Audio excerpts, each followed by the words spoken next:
미국이 17분 늦었습니다. 서태평양 한복판, 태풍에 휩쓸린 선박을 구하려던 미국 위성이 제 시간에 도착하지 못했죠. 그런데 이미 누군가 먼저 봤습니다. 바로 한국이었어요. 미국 국방우주정보국 상황실이 발칵 뒤집혔습니다. 한국 위성이 우리보다 먼저 정확한 좌표를 보냈다고? 말도 안 돼. 20년간 아시아 위성 기술을 평가해온 최고 전문가는 그날 밤 잠을 이룰 수 없었습니다. 그런데 더 충격적인 건 이게 시작에 불과했다는 겁니다. 한국은 숨기고 있던 진짜 실력을 드러내기 시작했고 미국의 오만함은 산산조각 났습니다. 도대체 무슨 일이 벌어진 걸까요? 이야기 시작에 앞서 구독과 좋아요 부탁드립니다. 여러분의 작은 관심이 더 좋은 콘텐츠를 만드는 큰 힘이 됩니다. 저는 그날 밤을 절대 잊을 수 없습니다.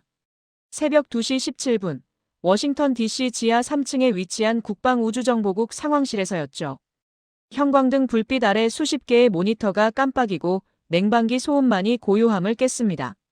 저는 커피잔을 들고 있었는데 손가락 끝으로 전해지는 차가운 금속 감촉이 아직도 생생합니다. 그때 갑자기 비상경보음이 울렸어요. 서태평양 해상 북위 34도 지점에서 대형 태풍이 민간 화물선 한 척을 집어삼켰다는 보고였습니다. 승무원 16명, 생존 여부 불명이었죠. 저는 즉시 우리 최신 정찰 위성 영상을 요청했습니다. 미국이 자랑하는 최첨단 우주감시 체계, 지구 어디든 실시간으로 볼 수 있다고 자부했던 그 시스템 말입니다. 하지만 돌아온 대답은 충격적이었어요. 구름층이 너무 두껍고 위성 궤도상 최적 위치 도달까지 최소 40분이 필요하다는 겁니다. 40분이요. 그 시간이면 사람이 얼마나 많이 죽을 수 있는지 아십니까?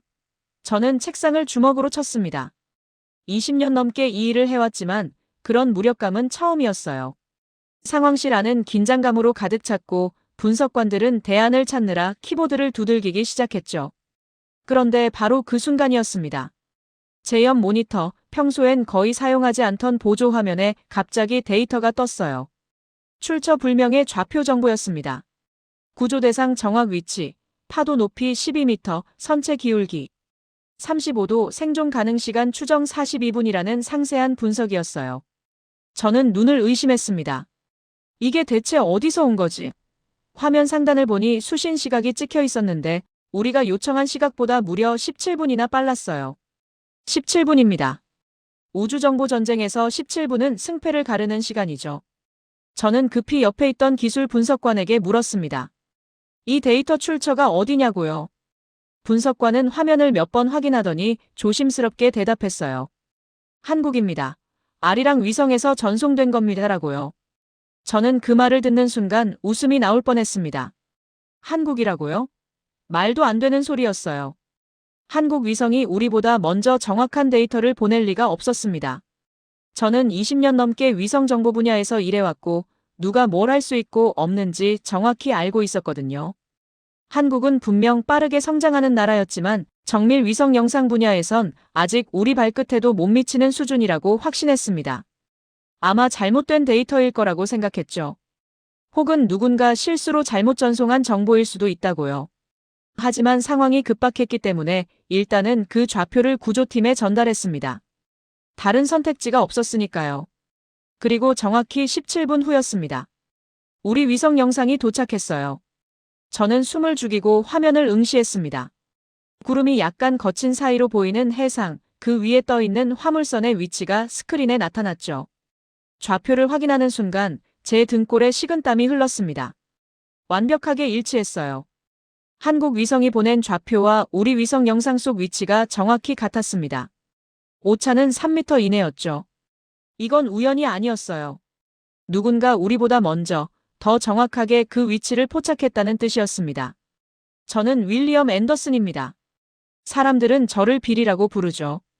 미국 국방우주정보국에서 우주정보 담당 국장으로 일하고 있습니다. 제 업무는 간단해요. 지구 궤도를 도는 모든 위성을 감시하고 전 세계 어느 나라가 어떤 우주기술을 보유했는지 파악하는 겁니다. 그리고 미국의 우주정보 우위를 지키는 거죠. 저는 이 일에 자부심을 가지고 있었습니다. 아니, 가지고 있었다고 말해야 맞겠네요. 그날 밤 이후로 모든 게 흔들리기 시작했으니까요. 구조작전은 성공했습니다. 한국 위성이 보내준 정확한 좌표 덕분에 우리 해군은 신속하게 현장에 도착할 수 있었고 16명 전원을 구조했어요. 언론은 미군의 신속한 대응을 칭찬했고 대통령은 구조팀에 감사 메시지를 보냈죠. 하지만 저는 그 어떤 축하 분위기에도 동참할 수 없었습니다. 머릿속이 온통 그 17분으로 가득했거든요. 상황실을 나와 복도를 걸을 때 형광등 불빛이 유난히 차갑게 느껴졌어요. 지하 주차장으로 내려가는 엘리베이터 안에서 저는 거울에 비친 제 얼굴을 봤습니다. 피곤해 보였죠. 아니, 당황한 것처럼 보였습니다. 집으로 돌아가는 차 안에서도 계속 생각했어요. 한국 위성이 우리보다 먼저 봤다는 게 도대체 무슨 의미인지요. 기술적으로 불가능한 일이었습니다. 제가 알기로 한국의 아리랑 위성은 해상도나 촬영 주기 면에서 우리 위성에 비해 한참 뒤처져 있었거든요. 그런데 어떻게 17분이나 빠르게 정확한 데이터를 보낼 수 있었을까요? 혹시 우리가 놓친 게 있는 걸까요? 아니면 한국이 뭔가를 숨기고 있는 건 아닐까요? 그날 밤 저는 잠을 이룰 수 없었습니다. 침대에 누워 천장을 바라보며 계속 그 장면을 되돌렸어요. 모니터에 뜬 데이터 17분이라는 시간 차이, 완벽하게 일치한 좌표들이요. 새벽 4시쯤 되자 저는 침대에서 일어나 서재로 갔습니다. 책상 서랍에서 오래된 파일 하나를 꺼냈죠. 20년 전 제가 작성한 아시아 위성 기술 평가 보고서였어요. 거기엔 이렇게 적혀 있었습니다. 아시아 국가들은 하드웨어 제작 속도는 빠르지만 소프트웨어 통합과 전략적 운용 능력에서는 서방 국가들을 따라오지 못할 것이다라고요. 저는 그 문장을 오랫동안 바라봤습니다. 제 손으로 쓴 글이었지만 갑자기 낯설게 느껴졌어요. 정말 그럴까요? 정말 한국은 우리를 따라오지 못하는 걸까요? 아니면 제가 틀린 걸까요? 창밖으로 동이 트기 시작했습니다. 희미한 아침 햇살이 서재로 스며들었지만 제 마음속엔 어둠만이 가득했어요. 그날 이후 저는 한국 위성에 대해 조사하기 시작했습니다. 공식 자료들을 뒤지고 기술 보고서들을 읽었죠. 하지만 읽으면 읽을수록 더 혼란스러워졌어요. 표면적인 수치들은 여전히 평범했지만 뭔가 설명되지 않는 부분들이 있었거든요. 저는 부하 직원들에게도 말하지 않았습니다. 국장이 한국 위성에 대해 의심하고 있다는 걸 알리고 싶지 않았어요. 자존심 문제이기도 했고 혹시 제가 과민 반응하는 건 아닌가 싶기도 했죠. 하지만 마음 한구석에선 계속 목소리가 들렸습니다. 뭔가 놓치고 있다고, 뭔가 중요한 걸 보지 못하고 있다고요. 그리고 그 목소리는 점점 커져만 갔습니다. 제 이야기를 제대로 이해하려면 과거로 돌아가야 합니다. 25년 전 일본에서 있었던 일 말이죠. 저는 당시 28살의 신참 정보 분석관이었어요. 열정으로 가득 차 있었고 세상 모든 걸 다 알 수 있다고 믿었던 순진한 청년이었습니다. 첫 해외 임무지가 바로 일본이었어요. 주일미군 정보 지원팀에 배속되어 동아시아 지역 위성 정보를 분석하는 일을 맡았죠. 그때 일본은 자체 정찰 위성 시스템을 막 개발하던 시기였습니다. 미국 입장에선 동맹국의 기술 발전이니 환영할 만한 일이었지만 동시에 경계해야 할 대상이기도 했어요. 저는 상관으로부터 일본 위성 데이터의 신뢰성을 평가하라는 임무를 받았습니다. 당시 제 상관이었던 제임스 대령은 회의적이었어요. 아시아 국가들은 아직 멀었다는 게 그의 지론이었죠. 저도 크게 다르지 않았습니다. 기술은 서방에서 동방으로 흐르는 거라고 배워왔으니까요. 어느 날 일본 측에서 북한 미사일 기지로 추정되는 지역의 위성 영상을 공유했습니다. 해상도도 괜찮았고 분석 내용도 상세했어요. 저는 그 데이터를 믿었습니다. 믿고 싶었다고 해야 할까요? 동맹국 데이터를 신뢰하는 게 당연하다고 생각했거든요. 그 정보를 바탕으로 작전 계획이 수립됐고 상당한 자원이 투입됐습니다. 하지만 나중에 밝혀진 사실은 충격적이었어요. 그 영상엔 결정적인 오류가 있었습니다. 촬영각도 계산 실수로 인해 실제 위치와 300m나 차이가 났던 거죠. 작전은 실패했습니다. 다행히 인명피해는 없었지만 엄청난 예산 낭비와 정보 신뢰도 추락이라는 결과만 남았어요. 저는 책임을 물어 본국으로 소환됐습니다. 조사를 받는 동안 저는 매일 밤 악몽에 시달렸어요. 회의실에서 신문 받는 장면, 상관들의 실망한 눈빛, 동료들의 수군거림이 끊임없이 머릿속을 맴돌았죠. 결국 공식적인 문책은 면했지만 제 커리어엔 지워지지 않는 얼룩이 남았습니다. 그때부터였어요. 저는 아시아 국가들의 기술을 절대 액면 그대로 받아들이지 않게 됐습니다. 특히 위성 정보 분야에서는 더욱 그랬죠. 하드웨어는 빠르게 따라올 수 있어요. 돈만 있으면 최신 장비를 살 수 있고 엔지니어들을 교육시킬 수도 있습니다. 하지만 진짜 중요한 건 그게 아니었어요. 정밀한 운용 능력, 데이터 통합 기술, 그리고 수십 년간 축적된 노하우죠. 그건 하루아침에 만들어지지 않는다고 믿었습니다. 저는 그 믿음을 바탕으로 경력을 쌓아 올렸어요. 보수적이고 신중한 분석가로 명성을 얻었습니다. 상관들은 제 보고서를 신뢰했고 동료들은 제 판단을 존중했어요.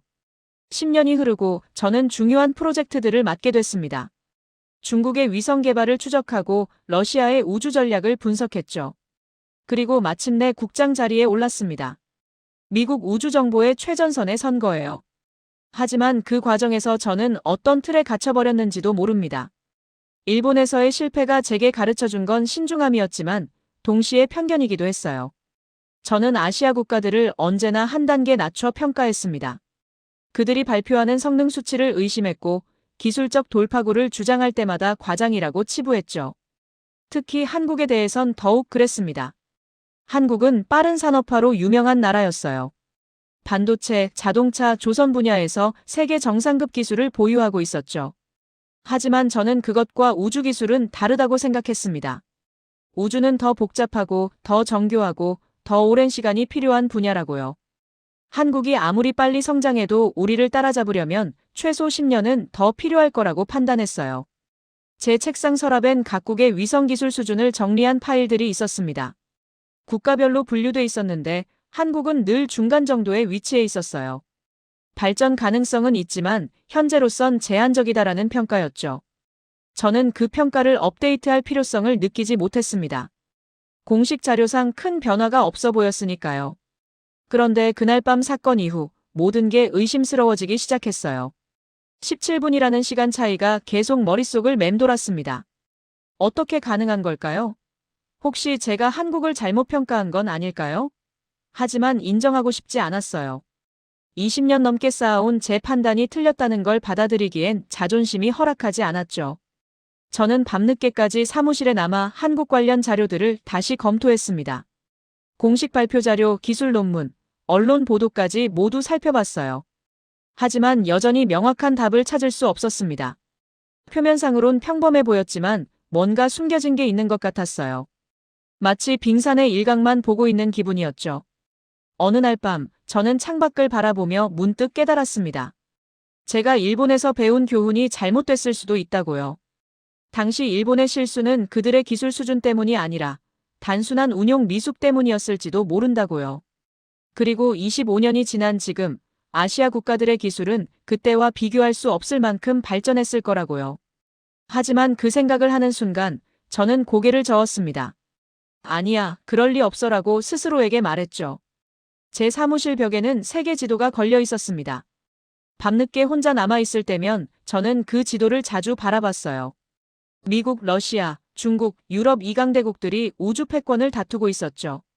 그 사이에서 한국은 작은 점처럼 보였습니다. 저는 그 작은 점이 과연 얼마나 큰 영향력을 가질 수 있을지 의문이었어요. 하지만 마음 한구석에선 불안감이 커져갔습니다. 17분이라는 시간이 계속 저를 괴롭혔거든요. 그건 단순한 우연일 수 없었어요. 뭔가 체계적이고 계획된 능력의 결과처럼 보였습니다. 저는 점점 더 혼란스러워졌어요. 제가 옳은 걸까요? 아니면 틀린 걸까요? 한국은 정말 제가 생각하는 그 수준일까요? 아니면 이미 우리가 예상하지 못한 단계에 도달한 걸까요? 그 질문에 대한 답은 곧 찾아올 예정이었습니다. 그것도 아주 충격적인 방식으로요. 새벽 사건 이후 일주일이 지났을 때 저는 부하 직원인 리나 스콧을 불렀습니다. 리나는 우리 부서에서 가장 뛰어난 전술 영상 분석 전문가예요. 냉철하고 객관적이며 감정에 휘둘리지 않는 스타일이죠. 만약 누군가가 제 의심을 확인해 줄 수 있다면 그건 리나일 거라고 생각했습니다. 저는 리나에게 한국의 아리랑 위성 시스템에 대한 전면적인 재평가를 지시했어요. 모든 공개 데이터, 기술 사양, 운용 패턴을 분석하라고 했죠. 리나는 사흘 동안 자료를 검토한 뒤 제 사무실로 찾아왔습니다. 그날은 금요일 오후였어요. 창밖으로 석양빛이 들어오고 있었고 복도는 주말을 앞두고 조용했죠. 리나는 두툼한 보고서 파일을 제 책상 위에 내려놓았습니다. 표정이 평소보다 심각해 보였어요. 저는 커피를 한 모금 마시며 물었습니다. 뭘 찾았냐고요? 리나는 천천히 입을 열었어요. 국장님, 아리랑 7호의 공식 해상도는 약 30cm급입니다. 라고 말했죠. 저는 고개를 끄덕였습니다. 그 정도면 준수한 수준이지만 미국이나 유럽의 최신 위성에 비하면 여전히 한 단계 아래였거든요. 리나는 계속했어요. 촬영 주기는 우리 위성과 유사하고 궤도 특성도 표준적입니다. 기술 사양만 보면 특별할 게 없어 보입니다. 라고요. 저는 안도의 한숨을 쉴 뻔했습니다. 역시 제 판단이 맞았구나 싶었어요. 하지만 리나의 다음 말이 그 안도감을 산산조각 냈습니다. 하지만 국장님, 문제가 있습니다. 라고 리나가 말했죠. 저는 몸을 앞으로 기울이며 물었어요. 무슨 문제인가요? 리나는 보고서를 펼치며 설명하기 시작했습니다. 수치로는 설명되지 않는 정밀도가 있다는 겁니다라고요. 리나가 보여준 자료는 충격적이었어요. 지난 6개월간 한국 위성이 촬영한 영상들을 분석한 결과였는데 실제 품질이 공식 사양을 훨씬 뛰어넘는다는 겁니다. 이론적으로 30cm 해상도면 자동차는 식별할 수 있지만 차종까지 구분하기는 어려워요. 하지만 한국 위성 영상에선 차종은 물론이고 심지어 일부 경우엔 번호판까지 읽을 수 있었다는 겁니다. 저는 믿을 수 없다는 표정으로 리나를 쳐다봤어요. 리나는 다른 사례들도 보여줬습니다. 건물 옥상의 작은 안테나, 항구의 정박한 선박의 적재물, 심지어 사막 지역의 차량 이동 흔적까지 포착한 영상들이었어요. 이런 수준의 디테일은 보통 20cm급 이하 해상도에서나 가능한 거였습니다. 그런데 공식적으로 30cm급인 한국 위성이 이런 영상을 만들어낸다는 게 말이 됩니까? 저는 리나에게 물었어요. 데이터 조작 가능성은 없나요? 리나는 고개를 저었습니다. 확인해봤지만 조작 흔적은 없었습니다. 오히려 영상 처리 기법이 매우 정교하다는 느낌을 받았어요. 라고 말했죠. 저는 손가락으로 책상을 두드리며 생각에 잠겼습니다. 영상 처리 기법이라는 말이 계속 머릿속을 맴돌았어요. 혹시 한국이 하드웨어 한계를 소프트웨어로 극복한 건 아닐까요? 하지만 그것도 쉬운 일이 아니었어요. 고급 영상 처리 알고리즘은 수십 년간의 연구 개발이 필요한 분야거든요. 리나는 또 다른 흥미로운 점을 지적했습니다. 한국 위성의 영상 품질이 일정하지 않다는 거예요. 어떤 때는 예상 수준이지만 특정 상황에서는 놀라울 정도로 선명하다는 겁니다.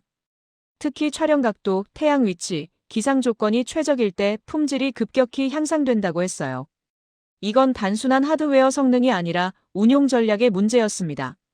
누군가 매우 정교하게 촬영 타이밍을 계산하고 있다는 뜻이었죠. 저는 창밖을 바라보며 말했습니다. 그러니까 한국은 위성 자체의 성능보다 운용 능력에서 우위를 점하고 있다는 거군요. 리나는 조심스럽게 대답했어요. 정확히는 모르겠지만 그렇게 보입니다. 그들은 언제 어떻게 촬영해야 최상의 결과를 얻을 수 있는지 정확히 알고 있는 것 같습니다. 라고요. 저는 한숨을 내쉬었습니다. 이건 제가 예상했던 것보다 훨씬 복잡한 문제였어요. 리나는 보고서 마지막 페이지를 펼쳤습니다. 거기엔 한국 위성의 촬영 패턴 분석이 있었어요. 지난 1년간 촬영된 주요 지역들을 지도 위에 표시한 거였는데 놀라운 규칙성이 보였습니다. 한국은 무작위로 촬영하는 게 아니었어요. 매우 전략적으로 특정 지역, 특정 시간대를 선택하고 있었죠. 마치 체스 게임처럼 몇 수 앞을 내다보며 움직이는 것 같았습니다. 저는 리나에게 물었어요. 우리도 이런 패턴으로 운용하고 있나요? 리나는 잠시 망설이다가 대답했습니다. 우리는 주로 광범위한 감시에 중점을 둡니다. 한국처럼 선택과 집중 방식은 아니에요. 라고요. 그 말을 듣는 순간 저는 뭔가 깨달았습니다. 한국은 자원이 제한적이라는 걸 알고 있었어요. 그래서 모든 걸 다 보려 하지 않고 정말 중요한 순간에만 최고의 품질로 촬영하는 전략을 택한 거였죠. 저는 손으로 얼굴을 감쌌습니다. 20년 넘게 이 분야에서 일했지만 이런 접근법은 처음 봤어요. 미국은 언제나 양적 우위를 추구해왔습니다. 더 많은 위성, 더 넓은 커버리지, 더 빈번한 촬영이요. 하지만 한국은 다른 게임을 하고 있었어요. 적은 자원으로 더 큰 효과를 내는 방법을 찾아낸 거였죠. 그리고 솔직히 말하면 그게 더 영리해 보였습니다. 리나는 조용히 말했어요. 국장님, 한 가지 더 있습니다. 저는 고개를 들어 리나를 바라봤죠. 뭔가요? 리나는 화면을 돌려 저에게 보여줬습니다. 한국 위성의 데이터 전송 패턴이었어요.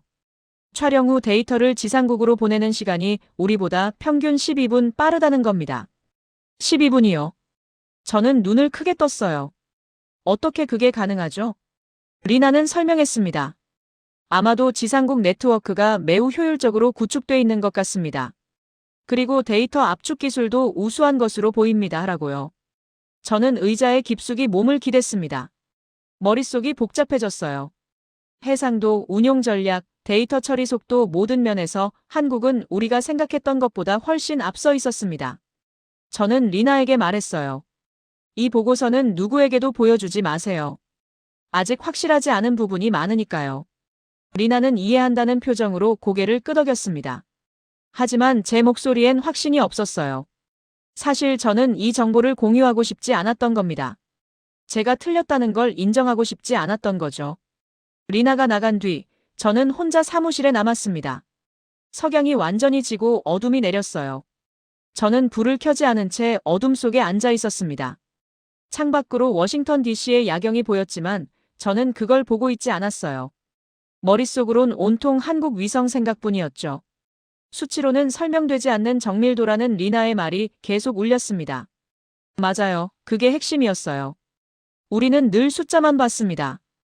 해상도가 몇 센티미터인지, 궤도 고도가 얼마인지, 위성 개수가 몇 개인지요.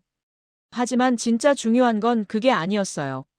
그 숫자들을 어떻게 활용하느냐, 어떻게 조합하느냐가 중요했던 겁니다. 그리고 한국은 그걸 완벽하게 이해하고 있었어요.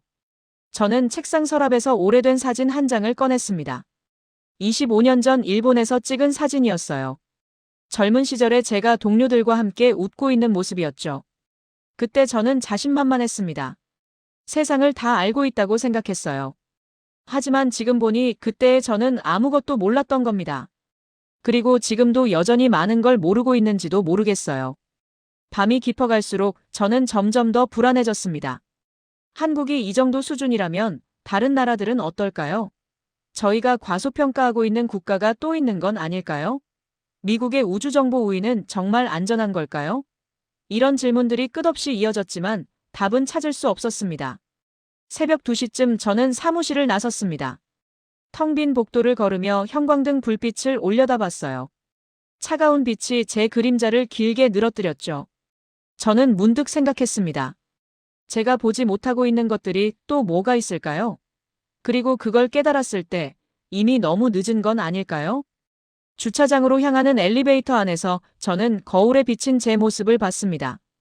피곤하고 혼란스러운 얼굴이었어요. 20년 전 일본에서의 실패 이후 처음으로 느끼는 감정이었습니다. 그때는 분노했지만 지금은 두려웠어요. 뭔가 큰 변화가 일어나고 있는데 저만 모르고 있는 것 같았거든요. 차를 몰고 집으로 가는 길 하늘을 올려다봤습니다. 수많은 별들이 반짝이고 있었어요. 그 별들 사이 어딘가에 한국의 아리랑 위성이 지구를 돌고 있겠죠. 조용히, 그러나 정확하게 우리가 보지 못하는 것들을 보면서요. 월요일 아침, 저는 긴급팀 회의를 소집했습니다. 주말 내내 리나의 보고서를 검토하면서 내린 결론이었어요. 우리는 한국 위성에 대해 제대로 아는 게 없다는 걸 깨달았거든요. 회의실에 모인 8명의 전문가들은 모두 우주정보 분야의 베테랑들이었습니다. 위성 궤도 전문가, 암호 분석가, 데이터 통신 전문가, 영상 처리 기술자들이었죠. 저는 그들에게 명확하게 지시했어요. 한국의 아리랑 위성 시스템을 완전히 해부하라고요. 첫 번째 조사 대상은 위성의 운용 패턴이었습니다. 우리는 지난 2년간 아리랑 위성이 촬영한 모든 지역을 추적했어요. 공개된 데이터와 우리가 독자적으로 수집한 정보를 종합했죠. 결과는 놀라웠습니다. 한국 위성은 표면적으로는 일반적인 지구 관측 임무를 수행하는 것처럼 보였지만 자세히 들여다보니 매우 정교한 패턴이 숨어 있었어요. 암호 분석팀의 책임자인 데이비드가 첫 번째 발표를 했습니다. 국장님, 한국의 위성통신 암호화 방식을 분석해봤는데요. 예상보다 훨씬 복잡합니다라고 말했죠. 저는 고개를 끄덕이며 들었어요. 데이비드는 화면에 복잡한 데이터 흐름도를 띄웠습니다. 그들은 다층 암호화 체계를 사용하고 있고 주기적으로 암호키를 변경합니다. 심지어 위성마다 다른 암호 체계를 쓰는 것 같습니다. 라고 설명했어요. 저는 눈살을 찌푸렸습니다. 그 정도 보안 수준이라면 군사용 위성에 필적하는 거였거든요. 한국은 공식적으로 아리랑 위성을 민간 지구 관측용이라고 발표했지만 실제 운용 방식은 달랐던 겁니다.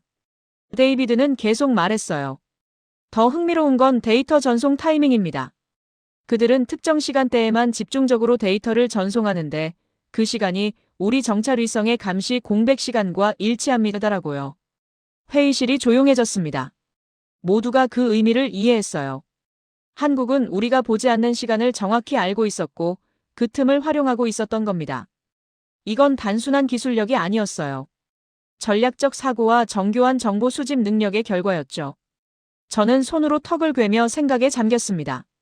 우리가 한국을 얼마나 과소평가했는지 점점 더 명확해지고 있었어요. 다음은 궤도 분석팀의 발표 차례였습니다. 팀장인 마이클이 일어서서 말했어요. 아리랑 위성의 궤도 데이터를 분석한 결과 이상한 점을 발견했습니다. 라고요. 저는 몸을 앞으로 기울였습니다. 무슨 이상한 점이죠?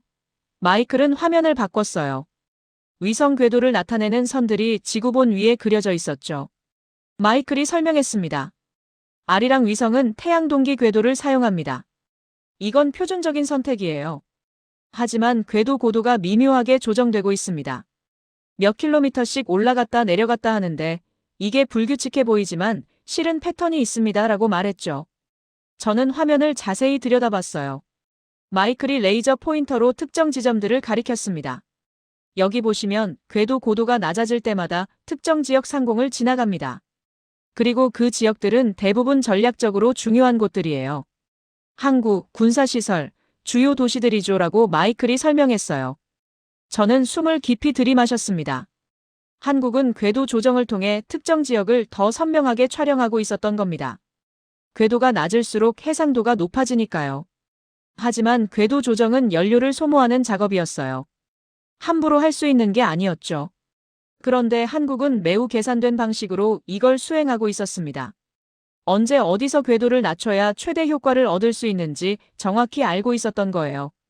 저는 마이클에게 물었습니다. 이런 수준의 궤도 운용 능력을 가진 나라가 또 있나요? 마이클은 잠시 생각하더니 대답했어요. 미국, 러시아, 유럽 우주국 정도입니다. 중국도 최근에 비슷한 능력을 보여주고 있고요.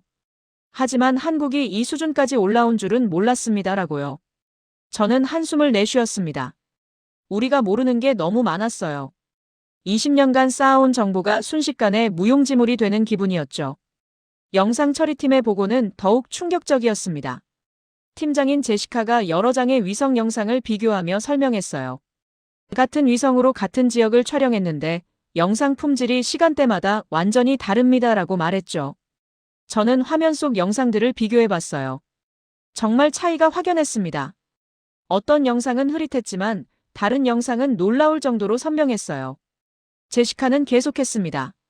처음엔 기상 조건 때문이라고 생각했어요. 하지만 분석 결과 날씨와는 무관했습니다. 대신 태양 각도, 촬영 각도, 대기 조건을 모두 고려한 최적 타이밍을 잡아낸 것 같습니다. 라고 설명했죠. 저는 놀라움을 감추지 못했어요. 이건 단순한 기술이 아니었습니다. 수학, 물리학, 기상학, 광학을 모두 통합한 결과였어요. 제시카가 한 장의 영상을 크게 띄웠습니다. 항구 지역을 촬영한 거였는데 선박의 갑판 위 화물까지 식별할 수 있을 정도로 선명했어요. 이 영상은 오전 10시 37분에 촬영됐습니다.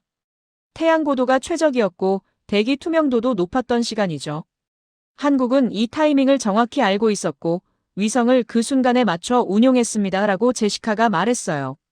저는 의자에 깊숙이 몸을 기댔습니다. 이제 모든 게 이해됐어요. 한국은 하드웨어 경쟁을 포기한 게 아니었습니다. 대신 운용의 예술을 완성했던 거죠. 같은 위성으로도 언제 어떻게 사용하느냐에 따라 완전히 다른 결과를 만들어낼 수 있다는 걸 증명했어요. 그리고 솔직히 말하면 이게 더 어려운 일이었습니다. 회의가 끝나갈 무렵 데이터 통신 전문가인 로버트가 마지막 발표를 했습니다. 한국의 지상국 네트워크를 조사했습니다라고 그가 말했어요. 저는 고개를 들어 로버트를 바라봤죠. 로버트는 한국 지도를 화면에 띄웠습니다. 빨간 점들이 여러 곳에 찍혀 있었어요. 한국은 전국에 걸쳐 6개의 주요 지상국을 운영하고 있습니다. 그리고 이들은 고속광통신 네트워크로 연결돼 있어요. 위성에서 전송된 데이터가 가장 가까운 지상국으로 먼저 수신된 뒤 즉시 중앙처리센터로 전송됩니다. 전체 과정이 우리보다 평균 15분 빠릅니다라고 로버트가 설명했어요. 저는 눈을 감았습니다. 15분이요. 새벽 사건에서의 17분 차이가 이제 설명됐어요. 한국은 인프라에 막대한 투자를 했고 그게 결정적인 차이를 만들어냈던 겁니다. 로버트는 덧붙였어요. 더 놀라운 건 그들의 데이터 처리 속도입니다. 인공지능 기반 자동 분석 시스템을 사용하는 것 같은데 인간 분석가가 개입하기 전에 이미 1차 분석이 완료됩니다라고요. 회의실이 다시 조용해졌습니다. 모두가 같은 생각을 하고 있었어요. 우리가 한국을 완전히 잘못 봤다는 거였죠. 저는 천천히 일어서서 창밖을 바라봤습니다. 햇빛이 눈부셨어요. 밝은 빛 속에서도 저는 어둠을 느꼈습니다. 우리가 보지 못하고 있던 것들이 너무 많았거든요. 저는 돌아서서 팀원들을 바라봤습니다. 모두 저를 보고 있었어요. 저는 침착하게 말했습니다. 이 정보는 최고 기밀로 분류합니다. 누구에게도 공유하지 마세요. 우리가 더 많은 걸 알아내기 전까지는요라고요. 팀원들은 고개를 끄덕였습니다. 하지만 그들의 눈빛에서 저와 같은 혼란을 읽을 수 있었어요. 회의가 끝나고 모두 나간 뒤 저는 혼자 회의실에 남았습니다. 큰 창문 너머로 워싱턴 DC의 거리가 보였어요. 사람들이 바쁘게 오가고 차들이 달리고 일상이 계속되고 있었죠. 하지만 저는 그 일상과 동떨어진 곳에 서 있는 것 같았습니다. 우주 어딘가에서 한국의 위성이 조용히 지구를 관찰하고 있었고 그 사실이 모든 걸 바꾸고 있었으니까요. 저는 주머니에서 휴대전화를 꺼냈습니다. 상관에게 보고해야 할까요? 아니면 좀 더 확실한 정보를 모을 때까지 기다려야 할까요? 손가락이 화면 위에서 멈췄습니다. 결정을 내릴 수 없었어요. 이건 단순한 기술 보고가 아니었습니다. 미국의 우주정보 패권에 대한 근본적인 질문이었거든요. 창밖 하늘을 올려다봤습니다. 푸른 하늘 저 너머 어딘가에 수많은 위성들이 떠 있었어요. 미국 위성, 러시아 위성, 중국 위성, 그리고 한국 위성도요. 그 작은 나라의 작은 위성들이 이렇게 큰 파장을 일으킬 줄 누가 알았겠습니까? 저는 확실히 몰랐습니다. 그리고 그게 제 가장 큰 실수였어요. 회의실 테이블 위에 놓인 보고서들을 바라봤습니다. 수백 페이지의 분석 자료, 그래프, 데이터 표들이요. 하지만 그 모든 자료도 하나의 질문에는 답하지 못했어요. 한국은 대체 어떻게 이렇게 짧은 시간에 이 수준까지 올라온 걸까요? 그 답을 찾기 위해선 한국으로 가야 할 것 같았습니다. 직접 보고 직접 물어봐야 할 것 같았어요. 하지만 그 전에 또 다른 사건이 일어났습니다.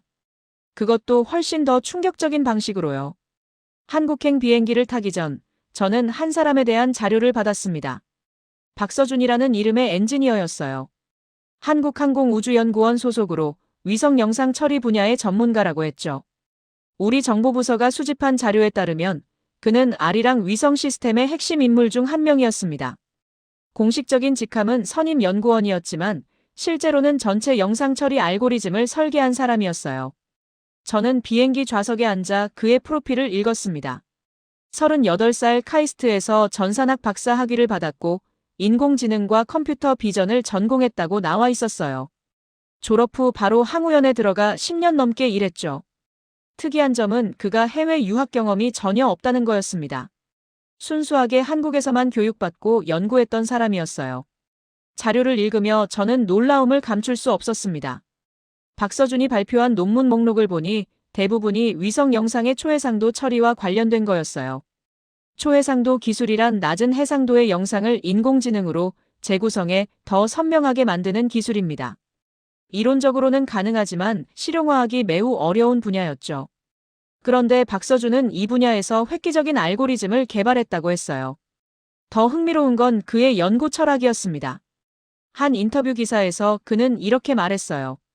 해상도 경쟁은 의미가 없습니다. 중요한 건 언제 무엇을 보느냐입니다. 하라고요. 저는 그 문장을 여러 번 읽었습니다. 바로 그거였어요. 우리가 놓친 핵심이 바로 그거였죠. 미국은 늘 더 좋은 하드웨어를 만드는 데 집중했지만 한국은 기존 하드웨어를 최대한 활용하는 방법을 연구했던 겁니다. 비행기가 인천공항에 착륙했습니다. 처음 밟아보는 한국 땅이었어요. 공항을 나서니 습한 공기가 얼굴을 감쌌습니다. 5월의 한국은 생각보다 더웠어요. 저는 호텔로 가는 차 안에서 창밖을 바라봤습니다. 높은 빌딩들, 빠르게 달리는 차들, 분주한 사람들이요. 이 나라가 불과 70년 전 전쟁의 폐허였다는 게 믿기지 않았어요. 다음 날 아침, 저는 대전에 있는 한국항공우주연구원을 방문했습니다. 공식적으로는 기술 교류 차원의 방문이었지만 실제 목적은 달랐어요. 박서준을 직접 만나보고 싶었습니다. 그가 어떤 사람인지, 어떤 생각을 하는지 알고 싶었죠. 연구원 건물은 생각보다 소박했어요. 미국의 화려한 우주센터들과는 달랐습니다. 하지만 내부로 들어서자 분위기가 달랐어요. 집중된 에너지가 느껴졌죠. 박서준을 처음 만난 건 연구원 3층 회의실에서였습니다. 그는 생각보다 젊어 보였어요. 검은테 안경을 쓰고 있었고 캐주얼한 셔츠 차림이었죠. 악수를 청하며 저는 그의 눈을 봤습니다. 맑고 집중된 눈빛이었어요. 호기심과 조심스러움이 동시에 느껴졌죠. 저는 통역사를 통해 말했습니다. 당신의 연구에 대해 듣고 매우 인상 깊었습니다라고요. 박서준은 겸손하게 웃으며 대답했어요. 과찬이십니다. 저는 그저 주어진 문제를 풀려고 노력했을 뿐입니다라고요. 저는 그 말에서 진심을 느꼈습니다. 허세나 과장이 없었어요. 순수하게 기술자의 자세였죠. 회의는 공식적인 프레젠테이션으로 시작됐습니다. 박서준이 아리랑 위성의 영상 처리 시스템에 대해 설명했어요. 화면에 복잡한 알고리즘 구조도가 나타났습니다. 저는 최대한 집중해서 들었지만 솔직히 말하면 절반도 이해하지 못했어요. 너무 고도로 전문적이었고 수학적으로 복잡했거든요. 하지만 핵심은 이해했습니다. 박서준의 시스템은 단순히 영상을 처리하는 게 아니었어요. 촬영 전에 최적 조건을 예측하고 촬영 중에 실시간으로 파라미터를 조정하고 촬영 후에 인공지능으로 영상을 재구성하는 통합 시스템이었죠. 마치 살아있는 유기체처럼 스스로 학습하고 진화하는 시스템이었습니다. 프레젠테이션이 끝난 후 저는 질문했습니다. 이 시스템을 개발하는데 얼마나 걸렸습니까? 박서준은 잠시 생각하더니 대답했어요. 약 8년 정도입니다. 처음 3년은 거의 실패의 연속이었죠.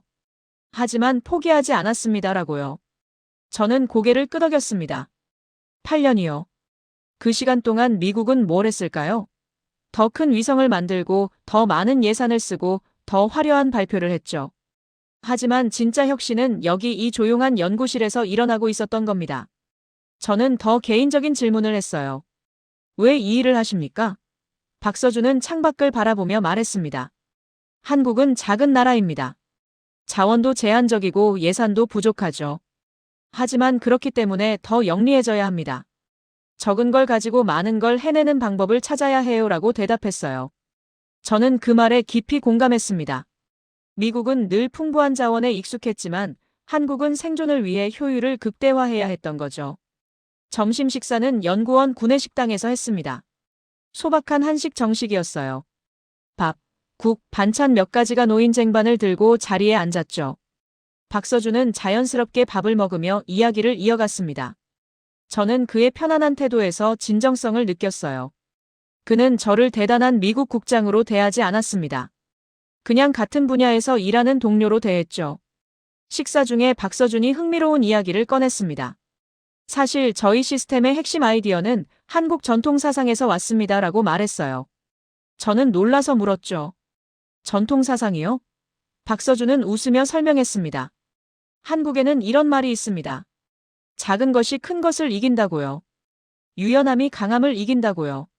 저희는 그 철학을 위성 운용에 적용했습니다라고요. 저는 숟가락을 내려놓고 그의 말을 곱씹었습니다. 작은 것이 큰 것을 이긴다는 말이요. 미국식 사고방식과는 정반대였어요. 우리는 늘 더 크고 더 강하고 더 많은 게 답이라고 믿었죠.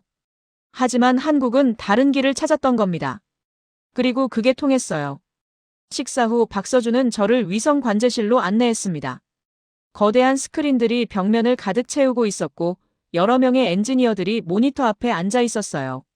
실시간으로 아리랑 위성의 위치와 상태가 표시되고 있었죠. 저는 그 광경을 보며 숨이 막혔습니다.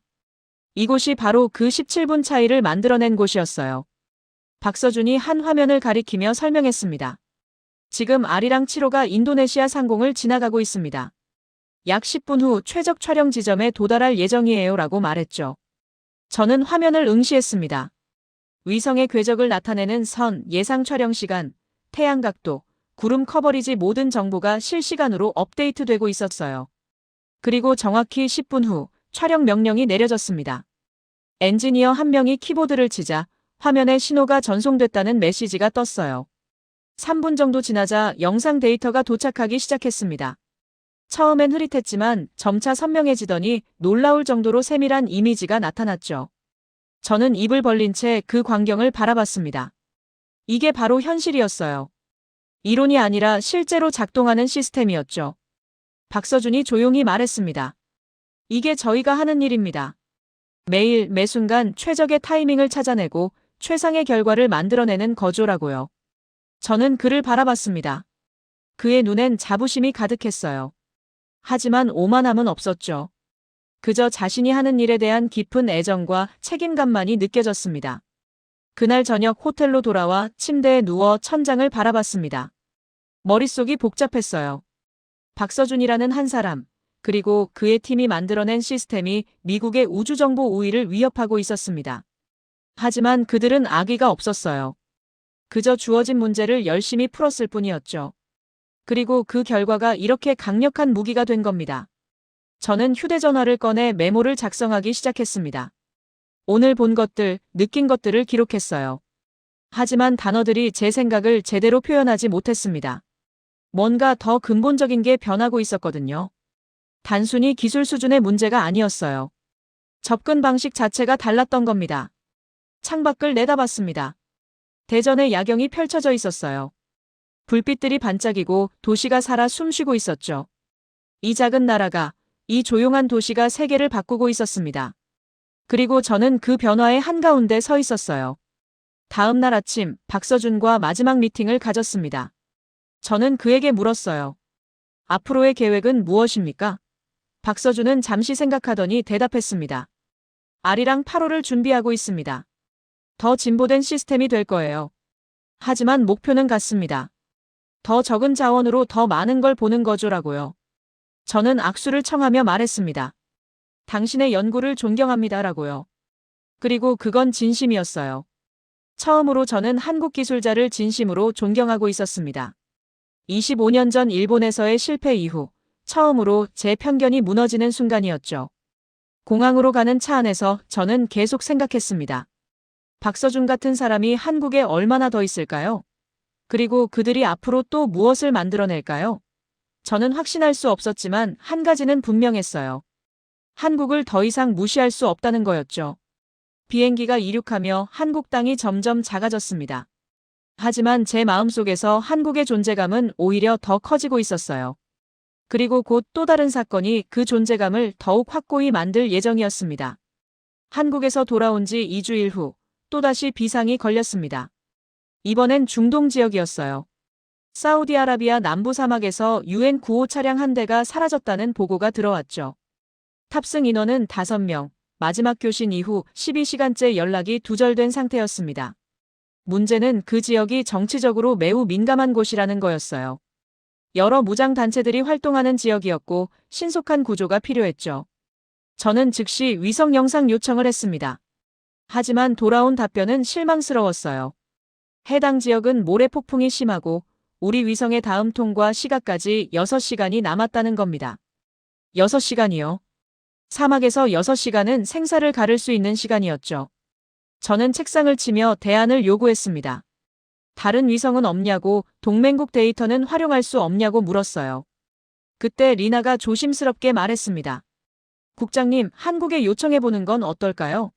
저는 고개를 돌려 리나를 바라봤어요. 순간 박서준의 얼굴이 떠올랐죠.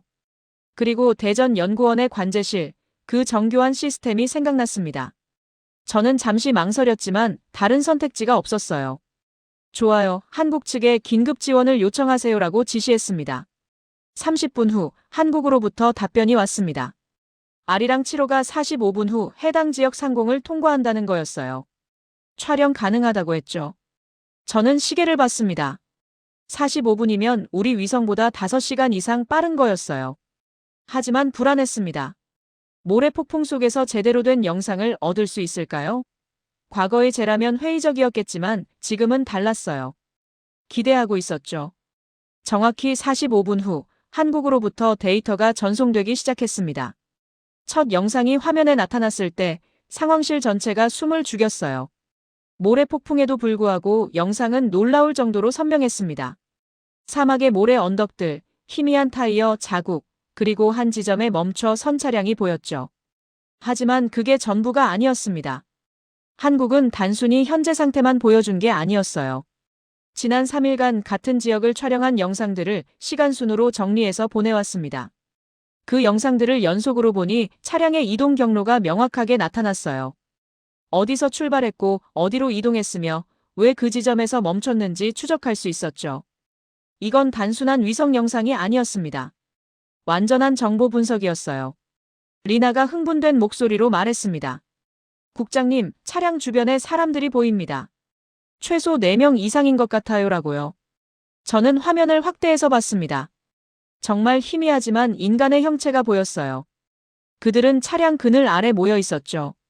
살아있다는 뜻이었습니다. 저는 즉시 구조팀에 정확한 좌표를 전달했어요. 하지만 더 놀라운 건 그 다음이었습니다. 한국은 추가 데이터를 보내왔는데 그건 지형 분석 자료였어요. 구조 헬기가 접근할 수 있는 최적 경로, 착륙 가능 지점, 심지어 현재 바람 방향까지 포함돼 있었죠. 이 모든 걸 45분 만에 분석해서 보내온 겁니다. 저는 의자에 깊이 앉으며 한숨을 내쉬었어요. 이건 우리가 예상했던 수준을 완전히 넘어선 거였습니다. 구조작전은 성공적으로 진행됐습니다. 헬기가 한국이 지정한 경로를 따라 접근했고 5명 전원을 무사히 구조했어요. 탈수 증세는 있었지만 생명에는 지장이 없었죠. 유엔 사무총장은 신속한 구조를 칭찬했고 언론은 국제 협력의 모범 사례라고 보도했습니다. 하지만 저는 그 어떤 축하도 달갑지 않았어요. 머릿속이 복잡했거든요. 구조작전이 끝난 후 저는 리나를 다시 불렀습니다. 한국 데이터를 면밀히 분석하라고 지시했어요. 어떻게 모래 폭풍 속에서 저렇게 선명한 영상을 얻었는지, 어떻게 그렇게 빠르게 지형 분석을 했는지 알아내라고 했죠. 리나는 이틀 동안 밤을 새워 분석했습니다. 그리고 놀라운 사실을 발견했어요. 리나가 제 사무실로 와서 설명했습니다. 국장님, 한국은 다중 스펙트럼 영상 기법을 사용했습니다. 가시광선뿐만 아니라 적외선, 레이더 데이터를 동시에 활용한 거예요 라고 말했죠. 저는 고개를 끄덕였습니다. 그 기술 자체는 새로운 게 아니었어요. 우리도 사용하는 방법이었죠. 하지만 리나는 계속했습니다. 차이점은 통합 속도입니다. 보통 이런 다중 데이터 통합은 수시간이 걸리는데 한국은 실시간으로 처리했습니다 라고요. 저는 눈을 감았습니다. 실시간 처리요. 그건 엄청난 컴퓨팅 파워와 정교한 알고리즘이 필요한 작업이었어요. 박서준이 말했던 인공지능 시스템이 떠올랐습니다. 그들은 단순히 위성을 운용하는 게 아니었어요. 전체 프로세스를 자동화하고 최적화한 거였죠. 리나가 덧붙였습니다. 그리고 과거 데이터 활용도 주목할 만합니다. 그들은 3일 전부터 이미 그 지역을 모니터링하고 있었어요. 아마 우연은 아닐 겁니다라고요. 저는 갑자기 오싹한 느낌이 들었습니다. 3일 전부터요? 그럼 한국은 사고가 일어나기 전부터 그 지역을 주시하고 있었다는 뜻입니다. 왜죠? 어떻게 알았을까요? 리나는 조심스럽게 추측했어요. 아마도 패턴 인식 기술일 겁니다. 특정 지역의 활동 패턴을 분석해서 위험을 예측하는 거죠. 우리도 연구 중인 기술이지만 실용화는 아직 먼 단계입니다 라고 말했어요. 저는 창밖을 바라봤습니다. 한국이 우리보다 먼저 그 기술을 실용화했다는 뜻입니까? 믿기지 않았지만 증거는 명확했어요. 2번의 사건, 2번의 성공적인 대응, 그리고 2번 모두 한국이 우리보다 빨랐습니다. 이건 더 이상 우연이 아니었어요. 체계적인 능력의 차이였죠. 그날 밤 저는 집에 일찍 돌아갔습니다. 가족들과 저녁 식사를 하며 일상적인 대화를 나눴어요. 아내는 제가 피곤해 보인다고 걱정했고 딸은 학교 이야기를 들려줬죠. 하지만 저는 제대로 집중할 수 없었습니다. 머릿속은 온통 한국 위성 생각뿐이었어요. 식사 후 서재로 들어가 창밖을 바라봤습니다. 별들이 반짝이고 있었어요. 그 별들 사이 어딘가에 아리랑 위성이 떠 있겠죠. 조용히, 그러나 끊임없이 지구를 관찰하면서요. 저는 문득 깨달았습니다. 제가 지금 느끼는 이 감정이 뭔지요. 두려움이었어요. 미국의 우주정보 우위가 흔들리고 있다는 두려움이었죠. 하지만 동시에 다른 감정도 있었습니다. 존경이었어요. 한국이라는 작은 나라가 이렇게 짧은 시간에 이 수준까지 올라온 것에 대한 순수한 존경이었죠. 박서준과 그의 동료들, 그들이 밤낮으로 노력해서 만들어낸 결과였습니다. 그들은 자원이 부족하다고 포기하지 않았어요. 오히려 그 제약을 혁신의 동력으로 삼았죠. 저는 책상 서랍에서 오래된 보고서를 꺼냈습니다. 제가 20년 전 작성한 아시아 위성 기술 평가서였어요. 거기엔 한국이 미국을 따라잡으려면 최소 20년은 걸릴 거라고 적혀 있었죠. 저는 그 문장을 오랫동안 바라봤습니다. 완전히 틀린 예측이었어요. 한국은 20년을 기다리지 않았습니다. 10년 만에 따라잡았고 어떤 면에선 우리를 앞질렀죠. 저는 그 보고서를 찢어버리고 싶었습니다. 하지만 그러지 않았어요. 대신 파일에 조심스럽게 넣어두었죠. 제 오만함을 기억하기 위해서였습니다. 그리고 다시는 같은 실수를 하지 않기 위해서였어요. 다음 날 아침, 저는 상관인 부국장에게 긴급 보고를 요청했습니다. 더 이상 혼자 감당할 수 있는 문제가 아니었어요. 조직 전체가 알아야 할 사안이었죠. 부국장실로 향하는 복도를 걸으며 저는 긴장했습니다. 20년간 쌓아온 제 판단이 틀렸다고 인정해야 하는 순간이었으니까요. 부국장은 백발의 노장이었습니다. 30년 넘게 정보 분야에서 일한 베테랑이었죠. 저는 그에게 모든 것을 보고했어요. 2번의 사건, 한국 방문에서 본 것들, 리나의 분석 결과까지요. 부국장은 말없이 들었습니다. 표정에선 아무것도 읽을 수 없었어요. 보고가 끝나자 부국장이 말했습니다. 자네 생각은 어떤가? 저는 잠시 망설였지만 솔직하게 대답했어요. 한국은 우리가 생각했던 것보다 훨씬 앞서 있습니다. 이건 더 이상 무시할 수 있는 수준이 아닙니다. 하라고요. 부국장은 고개를 끄덕였습니다. 그리고 조용히 물었죠. 그래서 우리는 어떻게 해야 하나? 그 질문에 저는 즉시 대답하지 못했습니다. 통제할 것인가, 협력할 것인가?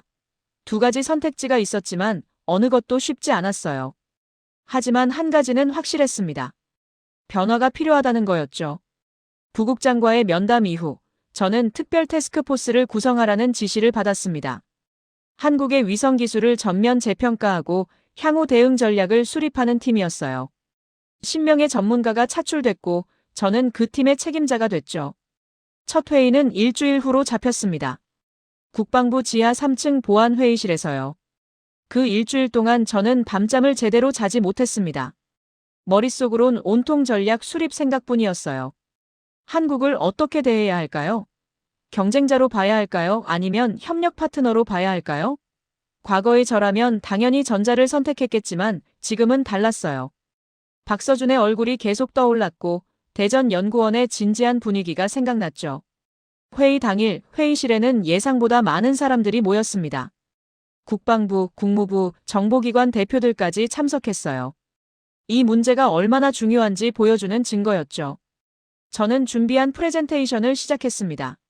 지난 석 달간의 사건들, 한국 방문 결과, 기술 분석 자료를 차례로 보여줬어요. 처음엔 회의적인 반응이 많았습니다. 국방부 대표가 말했어요. 한국이 우리보다 뛰어나다니 과장 아닙니까? 기껏해야 운이 좋았던 것 아닐까요?라고요. 저는 예상했던 반응이었습니다. 사실 석 달 전에 저도 똑같이 생각했으니까요.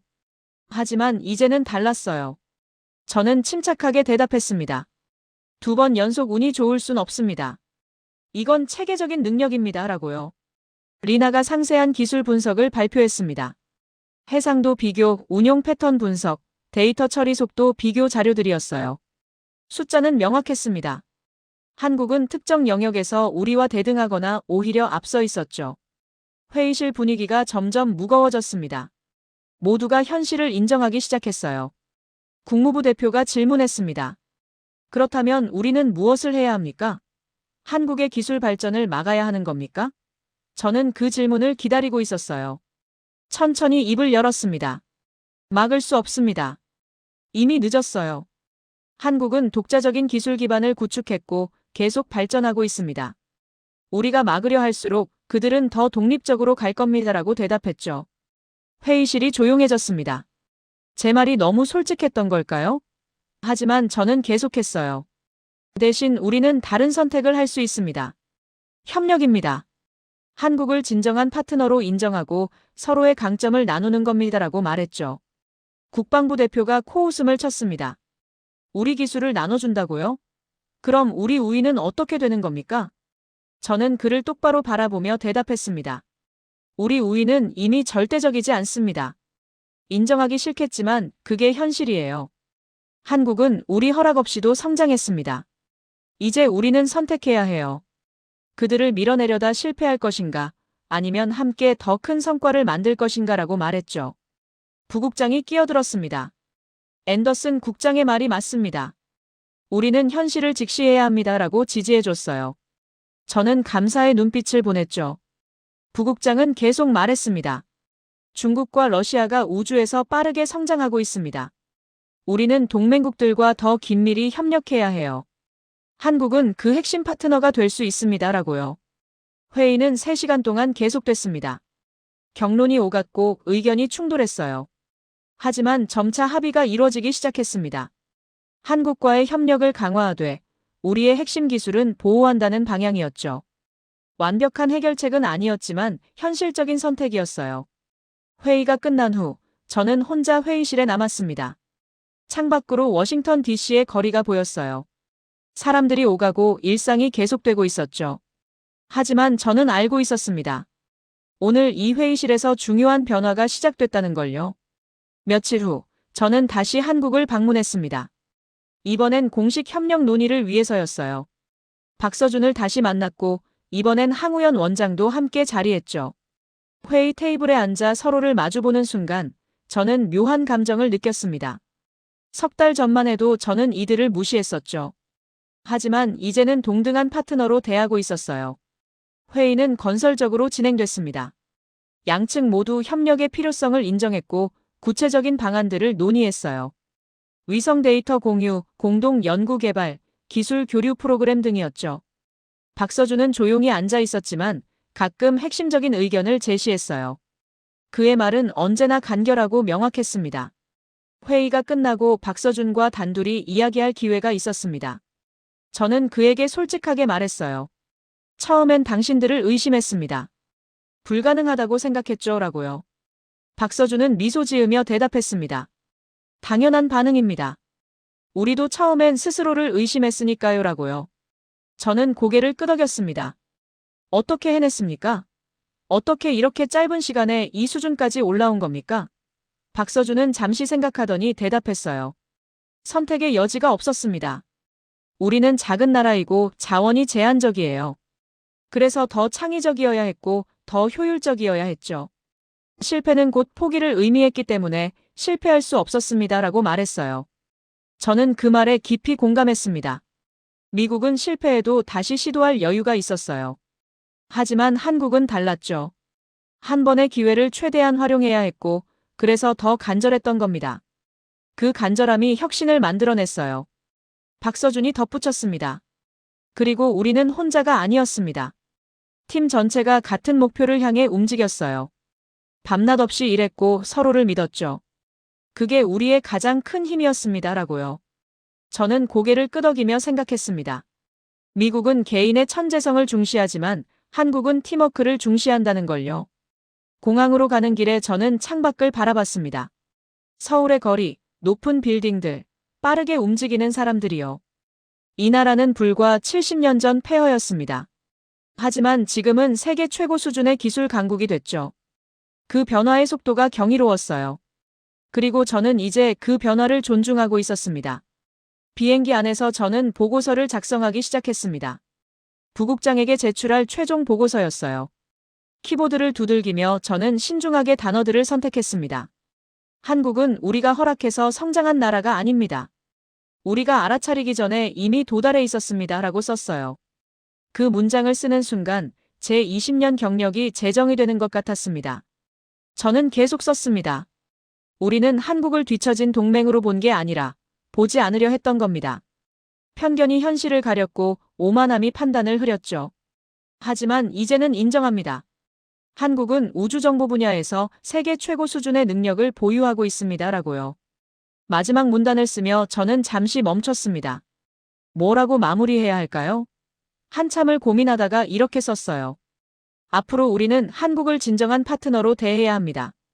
그들의 성과를 존중하고 그들의 경험에서 배워야 해요. 우주는 더 이상 소수 강대국만의 영역이 아닙니다. 새로운 시대가 왔고 우리는 그에 맞춰 변화해야 합니다라고요. 보고서를 완성하고 저는 창밖을 바라봤습니다. 구름 위로 별들이 반짝이고 있었어요. 그 별들 사이 어딘가에 아리랑 위성이 돌고 있겠죠. 그리고 이제 저는 그 위성을 다른 시선으로 보고 있었습니다. 경쟁자가 아니라 동반자로요. 6달이 흘렀다. 그 사이 미국과 한국은 공식적인 우주정보 협력 협정을 체결했고 정기적인 기술 교류가 시작됐다. 나는 그 협력 과정을 총괄하는 책임자가 됐다. 불과 몇 달 전까지만 해도 상상하지 못했던 자리였다. 협력의 성과는 빠르게 나타났다. 북태평양 불법 조업 선박 추적 작전이 성공했고 동남아시아 자연재해 대응에서도 양국의 위성 데이터는 결정적인 역할을 했다. 언론은 새로운 협력 모델이라며 호평했지만 나는 알고 있었다. 이건 시작에 불과하다는 걸. 그 과정에서 나는 한국의 방식에 대해 많은 것을 배웠다. 불필요한 절차를 줄이는 효율성, 제한된 자원을 끝까지 활용하려는 집요함, 그리고 개인보다 팀을 우선하는 문화. 박서준과의 정기적인 화상회의는 언제나 자극적이었다. 그는 겸손했지만 통찰은 날카로웠다. 어느 순간부터 나는 그를 동료이자 스승으로 바라보고 있었다. 어느 날 국방부 고위 브리핑에서 협력 성과를 보고할 기회가 있었다. 나는 수치를 제시했다. 지난 6개월간 정보 수집 효율은 35% 향상됐고 데이터 처리 속도는 40% 빨라졌다. 놀랍게도 비용은 20% 절감됐다. 장관이 물었다. 우리가 한국에 의존하게 되는 건 아닙니까? 나는 침착하게 답했다. 의존이 아니라 상호 보완입니다. 우리는 광범위한 커버리지와 하드웨어에서 강점이 있고 한국은 운용 효율과 데이터 처리에서 뛰어납니다. 결합하면 시너지가 납니다. 장관은 잠시 생각하더니 고개를 끄덕였다. 시대가 변했군요. 네, 변했습니다. 그리고 우리도 변해야 합니다. 회의가 끝나고 복도를 걸으며 문득 깨달았다. 내가 완전히 달라졌다는 걸. 불과 반년 전만 해도 한국을 과소평가하고 있었지만 이제는 존경하고 있었다. 20년간 쌓아온 편견이 무너진 자리엔 새로운 시각이 들어서 있었다. 그날 저녁 리나와 팀원들과 식사를 했다. 와인을 한 모금 마신 리나가 웃으며 말했다. 국장님, 많이 변하셨어요. 어떻게? 예전엔 늘 회의적이셨잖아요. 특히 아시아 기술에 대해서는요. 나는 잠시 망설이다 솔직하게 말했다. 틀렸다는 걸 인정하는 게 쉽지 않았어. 하지만 진실을 외면할 순 없었지. 몇 주 뒤 워싱턴에서 열린 국제 우주 심포지엄에서 박서준의 발표를 들었다. 그의 발표 제목은 제한된 자원으로 최대 효과를 내는 위성 운용 전략이었다. 복잡한 알고리즘과 실제 사례가 이어지자 청중은 숨을 죽였다. 발표가 끝나자 큰 박수가 터져나왔다. 질의응답 시간, 한 유럽 전문가가 물었다. 성공의 비결은 무엇입니까? 박서준은 잠시 생각하더니 답했다. 필요성이었습니다. 선택지가 없었기에 창의적일 수 있었고 혼자가 아니라 팀이었기에 가능했습니다. 그 말을 들으며 나는 고개를 끄덕였다. 한국의 힘은 바로 거기에 있었다. 휴식 시간, 나는 그에게 다가가 말했다. 훌륭한 발표였습니다. 그는 웃으며 답했다. 협력 덕분입니다. 아니요. 이건 당신들과 팀의 성과입니다. 그날 밤 호텔방에서 최종 보고서를 작성했다. 마지막 문단에 이렇게 적었다. 한국은 우리가 허락해서 성장한 나라가 아니다. 우리가 알아차리기 전에 이미 도달해 있었다. 그리고 이제 우리는 그들과 함께 더 높이 날아갈 준비가 됐다. 노트북을 덮고 창밖을 바라봤다. 밤하늘 어딘가에서 아리랑 위성은 조용히 궤도를 돌고 있을 것이다. 예전엔 경쟁자로 보였던 그 위성이 이제는 동반자로 보였다. 편견은 무너졌고 시선은 바뀌었다. 그리고 나는 그 변화를 진심으로 환영하고 있었다.